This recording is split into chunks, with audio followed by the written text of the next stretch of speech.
ఎందరో మహానుభావులు అందరికీ వందనాలు. ప్రస్తుతం నేను డాక్టర్ చాగంటి సూర్యనారాయణమూర్తి గారు రచించిన డాక్టర్ కథ అన్న పుస్తకాన్ని చదివి వినిపిస్తున్నాను కదండి. తిరిగి ఈ కథనాన్ని కొనసాగిస్తానండి. మణి వైద్య కళాశాలలో నాకంటే 3 ఏళ్లు ముందుగా పరీక్ష పాస్ అయిన స్నేహితుడు. చదువులో కొంచెం సోమరితనం ఉన్నప్పటికీ మంచి ప్రజ్ఞ కలవాడు. కోస్తా జిల్లాలో ఒక భాగ్య భోగాలతో తులతూగే గ్రామంలో ప్రాక్టీస్ పెట్టి పెద్ద పెద్ద పట్టణాల్లో తప్ప చేయ వీలు లేని గొప్ప ఆపరేషన్లు చేస్తూ పుష్కలంగా అతడు ధనం సంపాదిస్తున్నట్లు చెప్పుకుంటూ ఉండేవాళ్ళు. 4 రోజులు నాతో మద్రాసు స్మృతులు జ్ఞాపకం తెచ్చుకుంటూ కులాసాగా ఉందామని మా ఊరు వచ్చాడు. నాకు అతన్ని చూడగానే ప్రాణం లేచి వచ్చింది. 2-3 రోజులు కులాసాగా గడిపాక అతనికి ఒక రోజున దగ్గు ఆయాసం పెద్ద పెట్టున వచ్చింది. అది తనకు మామూలుగా వచ్చే ఉబ్బస వ్యాధిని చెప్పి నా ఇంజెక్షన్లు పెట్టే ఇమ్మన్నాడు. అది తీసుకుని సిరంజి శుభ్రం చేసి దానిలో 4 పెద్ద మోతాదుల మార్ఫీను నల్లమందు సారం ఎక్కించి తనకు ఇంజెక్షను ఇమ్మమన్నాడు. నేను నిర్ఘాంతపోయి ఇంత మోతాదేమిటి అన్నాను. నా వ్యాధి సంగతి నీకు తెలియదు. ఇది నాకు చాలా కాలం నుంచి ఉన్నది. రాను రాను మార్ఫీను 6 మోతాదు తీసుకున్నా ఈ ఉబ్బసం తగ్గడం లేదు. పర్వాలేదు, ఇచ్చేయి అన్నాడు. ఎంత చెప్పినా ఇంజెక్షన్లు ఇవ్వడానికి నాకు ధైర్యం లేదు.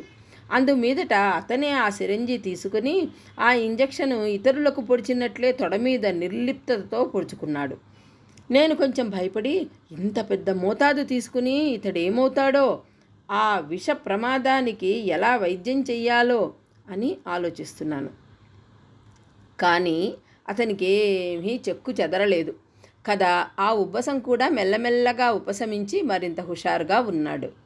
అతను మా ఊళ్ళో ఉన్న ప్రతి నిమిషము నాతో పాటే ఆసుపత్రిలో ఉండి నాతో పాటు రోగులను పరీక్ష చేస్తూ ప్రతి రోగి యొక్క వైద్యం చర్చిస్తూ నేను రోగిని చూచుటకు బయటకు వెళ్ళినప్పుడల్లా నా వెంటనే ఉండేవాడు. ఒక రాత్రి కొంచెం దూరంగా ఉన్న ఒక గ్రామంలో రోగిని చూచుటకు నేను బయలుదేరాను. ఆ ఊరు పోవాలంటే కొంత దూరం రైలు మీద, మిగతా 8 మైళ్ళ దూరం 2 ఎడ్ల బండి మీద పోవాలి. మణి నాతో ఆ ఊరు వచ్చి అవసరమైతే వైద్యంలో సహాయంగా ఉంటాను, తీసుకుపోమ్మని కోరాడు. మంచిదే, కానీ రాత్రి మంచులో 2 ఎడ్ల బండిలో ప్రయాణం చేస్తే ఉబ్బసం ఎక్కువవుతుందేమో అన్నాను. ఎక్కువైతే మాత్రం భయం ఏమిటి? మొన్న నేను పుచ్చుకున్న మందు ఉన్నది కదా అన్నాడు. అది 4 గొట్టాలు తీసుకురా, అవసరమైతే ఇంజెక్షన్లు తీసుకుంటాను అని నాతో వచ్చాడు. మేము రైలు దిగేటప్పటికి రాత్రి 11:30 అయింది. మా కొరకు ఆ ఊరు నుంచి వచ్చిన కప్పులేని 2 ఎడ్ల బండి ఎక్కాం. అది నవంబరు నెలలో మంచి వెన్నెల రాత్రి. చలి జోరుగా ఉన్న ప్రయాణం మాత్రం చాలా ఉత్సాహంగా ఉన్నది. అంతట్లోనే మణికి మళ్ళీ ఎగరొప్పు ప్రారంభమైంది.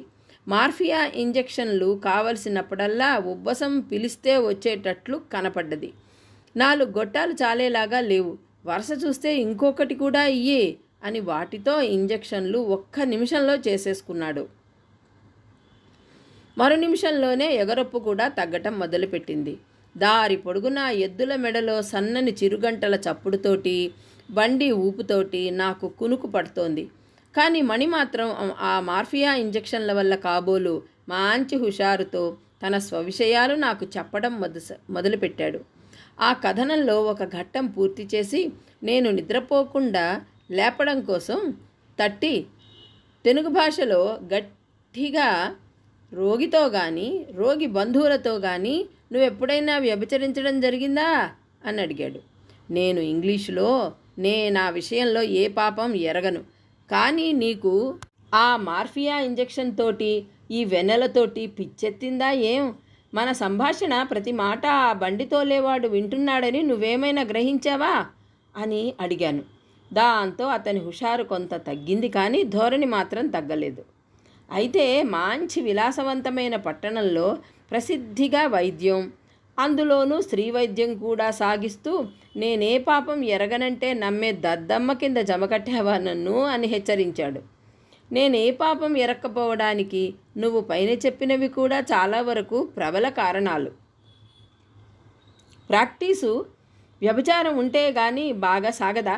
ఒక సంగీత విద్వాంసుడు పిల్లలకు సంగీతం చెబుతున్నాడంటే సంగీతం నేర్చుకునే ప్రతి స్త్రీతోటి సంబంధం ఉందనా అని అన్నాను. మణి కొంచెం కష్టంతో ఊపిరి విడుస్తూ మూలగడం మొదలెట్టాడు. ఏమి ఇంకా ఎగరపు తగ్గలేదు అన్నాను. ఎగరపు తగ్గక కాదు, నేను మా ఊళ్ళో అడుగు పెట్టడానికి ఆస్కారం లేకుండా తటస్థించిన నా స్థితికి దుఃఖపడుతున్నాను. లేకపోతే నా ప్రాక్టీసు వదిలి ఒక్క రోజైనా ఇక్కడకు ఇన్నాళ్ళు రాగలిగానా అని గద్గదిగతతో వాపోయాడు. అతడు అట్టి విషమస్థితిలో ఉన్నట్లు నేను వినడం అప్పుడే కాబట్టి ఆశ్చర్యపడి, జరిగిందంతా విశదంగా చెప్పు, నేను పరాయివాణ్ణి కాదుగా అని హెచ్చరించాను. నేను మా ఊరు నుంచి ప్రాణంతో బయటపడలేనని భయపడి ప్రాణం దక్కించుకోవడం కోసం పెళ్ళాం బిడ్డలతో ఇక్కడకు లేచి వచ్చేశాను. నేను వచ్చిన అసలు కారణం అది అన్నాడు. 10 ఏళ్ల నుంచి ఇంత ప్రఖ్యాతి పొందిన శస్త్రవైద్యునికి ఇంత ప్రాణభయానికి కారణం అని అడిగాను. అదొక పెద్ద గాథ. దానికిప్పుడు చేయదగిన ప్రతిక్రియ లేదు. దాన్ని కెలికి నన్ను బాధ పెట్టకు.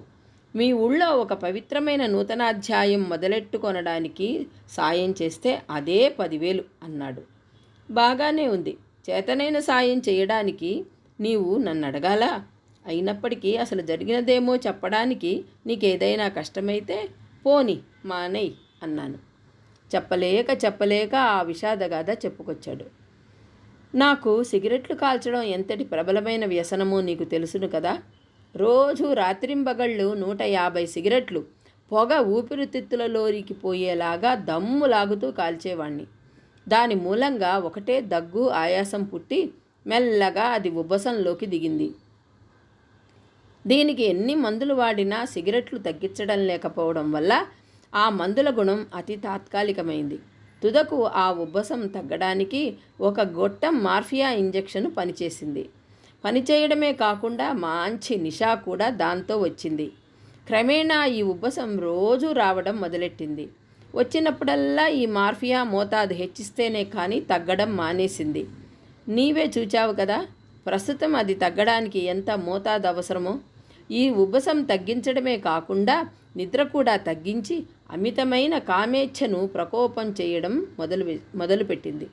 గత 5-6 ఏళ్ల నుంచి ఇదే స్థితి. ఈ వ్యసనంలో చిక్కుపడిన ఈ పరిస్థితుల్లో నాకొక కేసు వచ్చింది.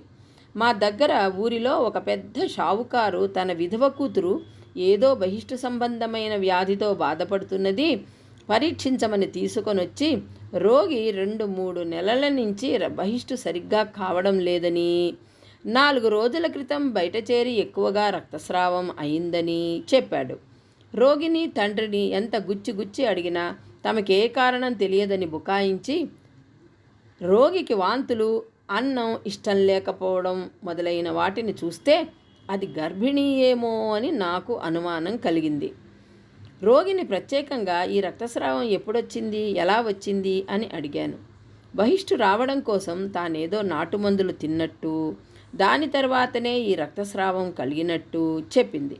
బహుశా గర్భస్రావానికి ఏదో మందు తినడం వల్ల అది ఈ విధంగా విషమించిందని, అంత రక్తం పోవడం వల్ల గర్భం పోయిందని, వారికి ఇష్టమైతే ఆపరేషన్ చేసి పోయిన గర్భం తీసివేస్తే రక్తస్రావం తిరిగి రాదని తల్లిదండ్రులతో చెప్పాను. తల్లిదండ్రులు దీనికి ఒప్పుకున్న మీదట ఆపరేషన్ కూడా చేశాను. ఆపరేషన్ తర్వాత రోగికి జ్వరం, రక్తహీనం మొదలైన తికమకల వల్ల స్వస్థత కలగడానికి 3 మాసాలు పట్టింది. రోగి తల్లిదండ్రులు ఆమె మానప్రాణాలు నేను కాపాడానని విశ్వాసంతో ఆ రోజుల్లో నన్ను వారి స్వజనంలాగా చూసుకునేవాళ్ళు.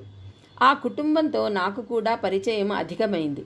తల్లిదండ్రులకు నా మీద గల నమ్మకం వల్ల తరువాత ఆమె మా ఇంటికి అనేక సార్లు అప్పుడప్పుడు ఒంటరిగా కూడా వస్తూ పోతూ ఉండడం వల్ల మా ఇద్దరకు ప్రేమానుబంధం ఏర్పడింది.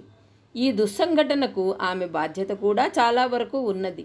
తరువాత 1-2 సంవత్సరాలు ఆమె నా దగ్గరకు ఏదో వైద్యమని మిషపెట్టి వస్తూ ఉండటం ప్రజలు ఏమనుకున్నా కానీ కొంచెం నిర్లక్ష్యంగా మేమిద్దరం సినిమాలకు, నాటకాలకు నిర్భయంగా వెళ్ళడం సాగింది. ఈ వ్యవహారం మెల్లమెల్లగా ఆ నోటా ఈ నోటా పడి తండ్రి చెవినబడి కోపంతో నురగలు కక్కుతూ మా ఇంటికి వచ్చి నేను చేసిన నమ్మక ద్రోహానికి అనరాని మాటలు, తిట్టరాని తిట్లు తిట్టి తన కుమార్తెకు బుద్ధి చెప్పి తన ఇంటన వప్పచెప్పకపోయినా, ఇంటికి వచ్చిన పిల్ల ఏ కారణం వల్లనైనా మళ్ళా బయటకు వచ్చినా నడి వీధిలో తుపాకీతో నన్ను పట్టపగలు కాల్చేస్తానని శపథం చేశాడు. ఆమెను ఇంటికి తండ్రితో వెళ్ళిపోమ్మని పరిపరి విధాలా బతిమిలాడాను. కానీ ప్రయోజనం లేకపోగా ఆమె ఇంటికి తిరిగి పోనని మూర్ఖించిన కొద్దీ నే చేసిన నేరం మరింత నీచంగా కనపడ్డది. నన్ను ప్రేమించిన స్త్రీని పోనని ఘోషిస్తుంటే త్రోసి తండ్రితో పంపించడం నీచమనిపించి, అయ్యా, నేను ఎన్ని విధాలా చెప్పి చూశానో మీరే విన్నారు. జరిగిందేమో జరిగింది, దానికి బాధ్యత నేను పూర్తిగా వహిస్తాను. ఆమెను గుడికి మేకపోతును పంపినట్లు మీ ఇంటికి పంపడానికి ఇష్టం లేదు అన్నాను. దాంతో ఆయన మరింత మండిపడి, అయితే మీరిద్దరూ ఈ రోజునే ఏమవుతారో చూసుకోండి అని నా ఆసుపత్రి నుంచి లేచి వెళ్ళిపోయాడు. ఆమె భయంతో నా ఆసుపత్రిలో ఒక గదిలో దాగింది. ఒక అరగంటలో తండ్రి ఒక అరడజను మంది రౌడీలను వెంటబెట్టుకుని దౌర్జన్యం చేసి నా ఆసుపత్రిలో ప్రవేశించి అంతా వెదకి తన కుమార్తెను పట్టుకుని లాక్కుపోతూ తుపాకీ చూపించి, ఈ ఊర్లోంచి నీవు సకుటుంబంగా లేచిపోవడానికి 3 రోజులే పురుషత్తు. అలా వెళ్ళలేకపోయినా వెళ్ళి మళ్ళా ఈ ఊరి పొలిమేర నువ్వు తొక్కినా దీంతో పేల్చేస్తాను అంటూ పోయాడు. నేను కూడా 4 రౌడీలను వెంటబెట్టుకుని దీనికి ఏదైనా ప్రతీకారం చెయ్యాలని ఆలోచించాను. కానీ అప్పటికప్పుడే ఆ ఊళ్ళో నా నైతిక పరపతి అడుగంటిందని తేలింది. అట్టి స్థితిలో నేనేం చెయ్యాలన్నా నాకు సహాయపడే వాళ్ళెవరు? అదీకాక ఆ తండ్రి చాలా మోతుబరని, అతను పగ తీర్చుకోవడానికి ఏం చేసినా చేస్తాడని ఆ ఊళ్ళో అందరికీ తెలుసును.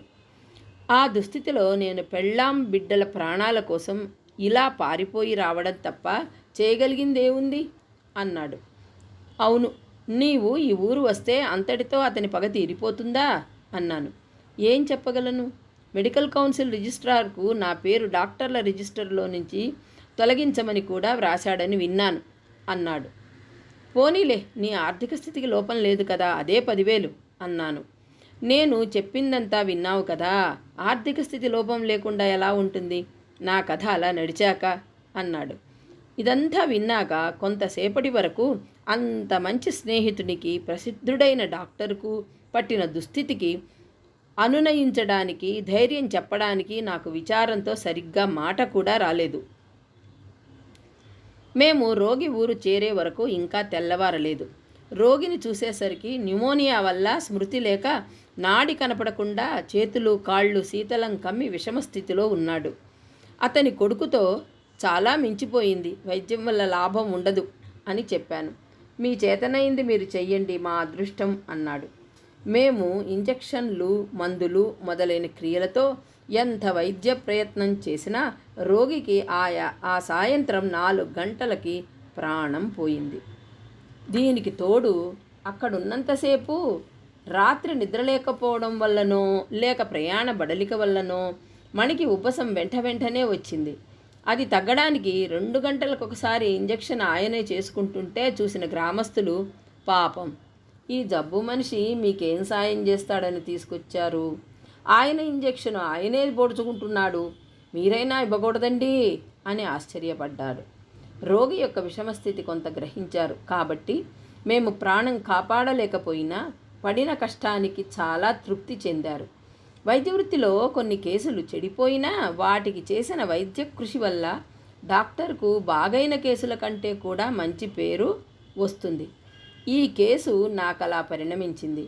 మేము వచ్చిన 2 ఎడ్ల బండి మీదనే రైలు స్టేషన్కు మళ్ళా వచ్చి రైలెక్కి ఇంటికి చేరాం.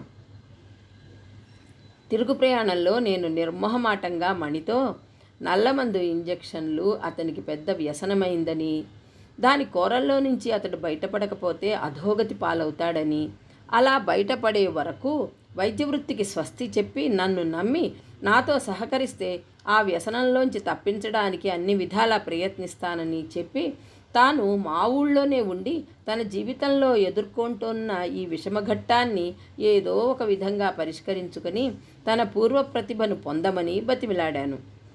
అతను అందుకు ఒప్పుకొని తాను ఇక ముందు సొంతంగా ఏ మందు ఇంజెక్షను తీసుకోనని, అవసరమైతే నన్నే ఆ ఇంజెక్షన్ ఇవ్వమని, ఏదో కాలక్షేపం కోసం రోజు ఆసుపత్రికి వచ్చి నాతో పాటు పనిచేస్తానని ఎంతో నిశ్చయంతో చెప్పాడు. ఈ పద్ధతిని కొద్ది రోజులు గడిచాయి. ప్రతిరోజు నేనే ఆ మార్ఫీను ఇంజెక్షన్లు ఇస్తూ 2 రోజులకొకసారి అతనికి తెలియకుండా మోతాదు మెల్లమెల్లగా తగ్గించి ఇవ్వడం మొదలుపెట్టాను. అతని భార్యను కూడా ఇతడు ఇంటి దగ్గర ఈ ఇంజెక్షన్లు తీసుకోకుండా కనిపెట్టి ఉండమని హెచ్చరించాను. ఇలా 2 నెలల్లో ఇంజెక్షన్తో మార్ఫీను పూర్తిగా తగ్గించి మార్ఫీను ఇంజెక్షన్ వల్ల కనపడే మంచినీళ్లు ఇంజెక్షన్లు చేయడం మొదలుపెట్టాను. ఇలా వైద్యం జరిగినంతకాలం అసలు ఉబ్బసం మెల్లమెల్లగా రూపుమాసింది. ఈ వైద్యం ఇంత విజయవంతంగా పరిణమించినందుకు లోపల ఎంతో సంతోషపడి, ఈ మార్ఫీను వ్యసనంలోంచి బయటపడ్డావోయ్, నాకు కూడా ఇంతటి మార్ఫీను వ్యసనానికి వైద్యం చేయడం ఇదే మొదలు. నీవు నేను చాలా అదృష్టవంతులమోయ్. కాకపోతే ఇంత శీఘ్రంగా ఈ పిశాచం వదులుతుందా అన్నాను. నన్ను మామూలు మనిషిని చేసినందుకు నీకెంతో కృతజ్ఞుణ్ణి అని అన్నాడు. కానీ ఆ ఆనందం అనడంలో అట్టే ఉత్సాహము కనపడలేదు. దీని తర్వాత కొద్ది రోజుల్లో నేను నా మందుల పెట్టి వెతికితే అందులోంచి 2 మార్ఫిన్ సీసాలు మాయమైనాయి.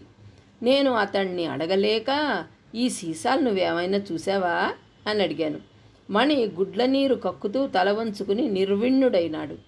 అప్పటి నుంచి మొహం తప్పించి మా ఇంటికి రావడం తగ్గించాడు. ఆ తర్వాత 1 సంవత్సరంలో అకస్మాత్తుగా చనిపోయాడు. ఎందుకు పోయాడో అని విచారిస్తే అతడు వేసుకున్న చొక్కా జేబులో 3 తులాల నల్ల మందు దొరికింది. ఇక్కడితో ఈ కథనాన్ని ఆపేస్తానండి. తిరిగి తరువాయి భాగంలో కలుసుకుందాం. అంతవరకు సెలవు. మీకు గనక డాక్టర్ కథ నచ్చితే లైక్ చేయండి, షేర్ చేయండి, సబ్స్క్రైబ్ చేసుకుని కామెంట్ చేసి నన్ను మరింతగా ప్రోత్సహించండి.